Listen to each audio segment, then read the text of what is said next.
Ayan mga ka-drive, sa mga nagtatanong for reference, sa seat height ni Cafe 400. Yan, tingnan nyo mga ka-drive, sasakyan ko. Ang height ko is 5'5 lang ako mga ka-drive, 5'5. Pero depende kasi yan siguro sa haba ng mga legs. Pero kasi ako siguro mahaba eh. Kaya siguro flat-footed ako. Mga ka-drive, 5'5 yung height ko. Ipakita mo yung pangalawa.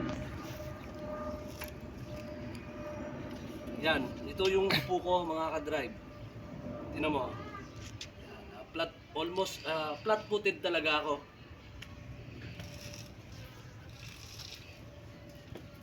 Ayan o, kaya relax na relax ako. Sarap gamitin.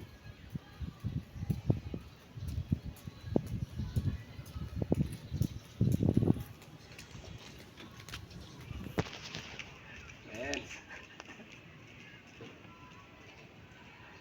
Yan, sa mga nagtatanong, tapit ka rito din. Sa may mga height na siguro nasa mga 5'2", kayang-kaya nyo to. Kaya ako kasi 5'5 lang ako mga ka-drive eh. Pero kita nyo naman talaga naka-flat ang paa ko. Nakahirap-hirap, lalo na sa mga matatangkad siguro. Sa akin talagang flat. Kulang pa nga nakabend pa nga yung tuhod ko mga ka-drive nakabend pa yung tuhod ko. Ayan Yan, sa mga magtatanong tungkol sa seat height ni Cafe 400.